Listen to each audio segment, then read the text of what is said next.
नाज़रीन, मज़हब की आड़ में सियासत चमकाना, माल और दौलत इकट्ठी करना मालूम तारीख में किसी तौर पर भी अजनबी नहीं रहा, बल्कि इंसानी तहजीब की इब्तिदा के साथ ही ये सिलसिला शुरू हो गया है।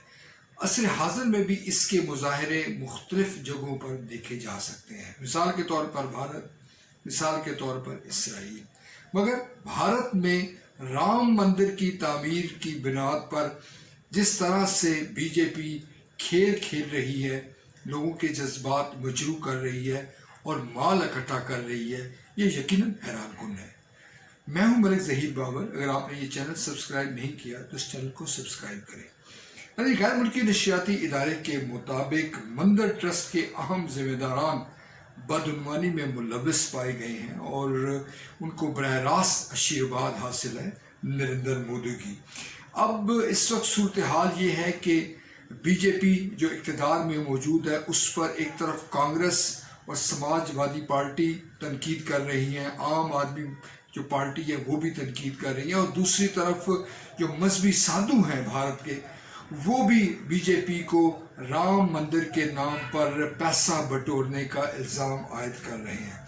नाज़रीन, बाबरी मस्जिद के इन्हदाम के बाद जो राम जन्मभूमि की तामीर का मामला है, वो यकीनन अब सियासत के साथ साथ बदउनवानी का भी शिकार हो गया है। 90 की दहाई में जब ये राम मंदिर की तहरीक शुरू हुई थी, उस वक़्त से इस पर शकूक व शुबहात का इजहार किया जाता रहा है। नाज़रीन, अब जो हक़ाइक़ आए हैं वो बड़े तशवीशनाक हैं भारत की सियासत के हवाले से और भारत में बीजेपी के खौफनाक किरदार के हवाले से। मिसाल के तौर पर वज़ीर-ए-आज़म वी.पी. सिंह की हुकूमत में, यानी माजी में अगर हम देखें तो उसमें महकमा इनकम टैक्स ने विश्व हिंदू परिषद को ज़ाब्तों की खिलाफ वर्जी पर, यानी कि पैसा इकट्ठा करने के हवाले से, राम मंदिर की तामीर के हवाले से एक नोटिस जारी किया था और उस नोटिस जारी करने वाले अफसर को ही फारिग कर दिया गया। जवाब देने की बजाय उस ऑफिसर को फारिग कर दिया गया। आम आदमी और समाजवादी पार्टी जो है वो राम जन्मभूमि ट्रस्ट के खिलाफ मुहिम चला रही हैं और उनका ये दावा है कि अयोध्या में कम अज़ कम सरकारी कीमत 5 करोड़ 80 लाख की ज़मीन को 2 लोगों ने 2 करोड़ रुपए में खरीदा, भारतीय रुपए में। मगर 18 मिनट के बाद राम जन्मभूमि ट्रस्ट ने इस ज़मीन को 18 करोड़ रुपए में खरीद लिया। यूं ज़मीन की ये कीमत फी सेकंड तकरीबन 5 लाख रुपए की शरह से इजाफा हुआ।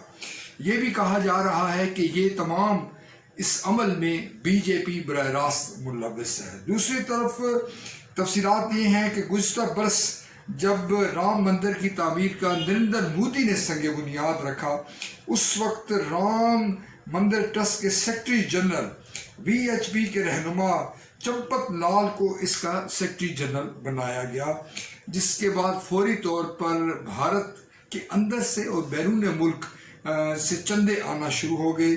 4000 करोड़ रुपए चंद दिनों में ही इकट्ठे हो गए।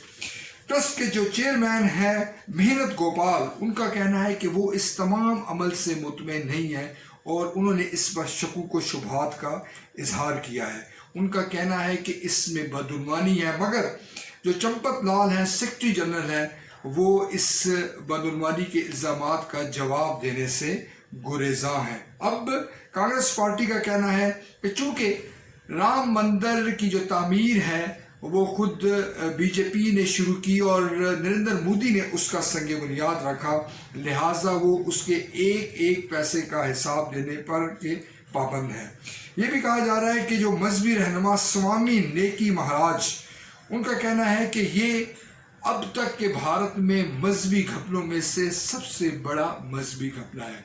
बीजेपी की जो पोजीशन है वो मुसलसल ज़वाल पजीर है और इस वक्त जब कोरोना वायरस के हवाले से जो कारकर्दगी है वो मुतासर हो रही है, अब राम मंदिर की तामीर के हवाले से जो घपलों का मामला है, इसकी आला तरीन सतह पर इंक्वायरी का मुतालबा किया जा रहा है, जुडिशल कमीशन का मुतालबा किया जा रहा है और कांग्रेस और दीगर अपोजिशन पार्टियों का कहना है कि वो इस मामले से किसी तौर पर पीछे नहीं हटेंगे और इसको मंतकी अंजाम तक पहुँचाएंगे। नाज़रीन, हिंदू मज़हब हो, इस्लाम हो, ईसाइयत हो, यहूदियत हो, غرض ہر مذہب کے ماننے والوں میں کچھ ایسے عناصر آپ کو ضرور ملیں گے جو مذہبی جذبات کا استحصال کرتے ہیں، جو مذہب کو انفرادی اور گروہی مفادات کے لیے استعمال کرتے ہیں، اور جو عوامی فلاح و بہبود ہے اس کی بجائے تصادم کی جانب وہ راغب ہوتے ہیں۔ یہ بہت خوشائن بات ہے کہ بھارت کے اندر سے